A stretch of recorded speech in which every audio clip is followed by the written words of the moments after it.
This is the confetti maker. Welcome to the TCM FX instruction video.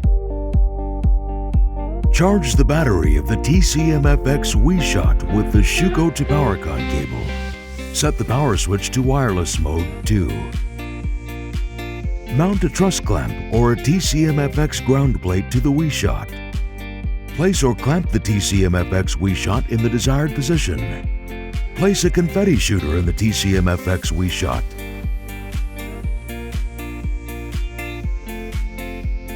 Connect the firing wire of the confetti shooter. Set the power switch to wireless mode 2 or PowerCon mode 1. The status LED on the TCM FX WI-Shot will be blinking in blue. This means it will accept a pairing call from the controller.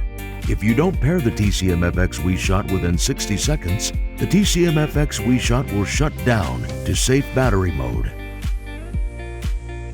Switch on the controller. Some of the 4 red buttons will illuminate. This indicates the controller's remaining battery charge.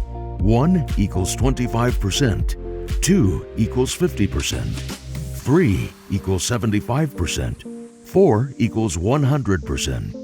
The rotary switch should be in test mode, left position. You can now press any of 4 buttons to pair it to the WI-Shot. The LED on the TCM FX WI-Shot will light up in green. There is no limit in the amount of TCM FX WI-Shot you can pair to one button.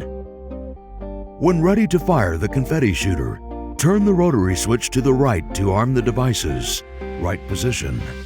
The controller will automatically begin waking up the TCM FX WI-Shot. This takes about 4 seconds.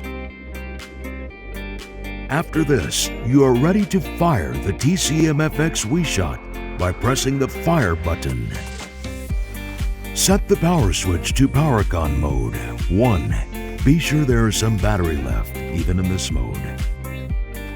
Connect the blue end of the PowerCon cable into the TCM FX WI-Shot. Connect the gray end of the power cable into the TCM FX control. Press the Fire button on the TCM FX control.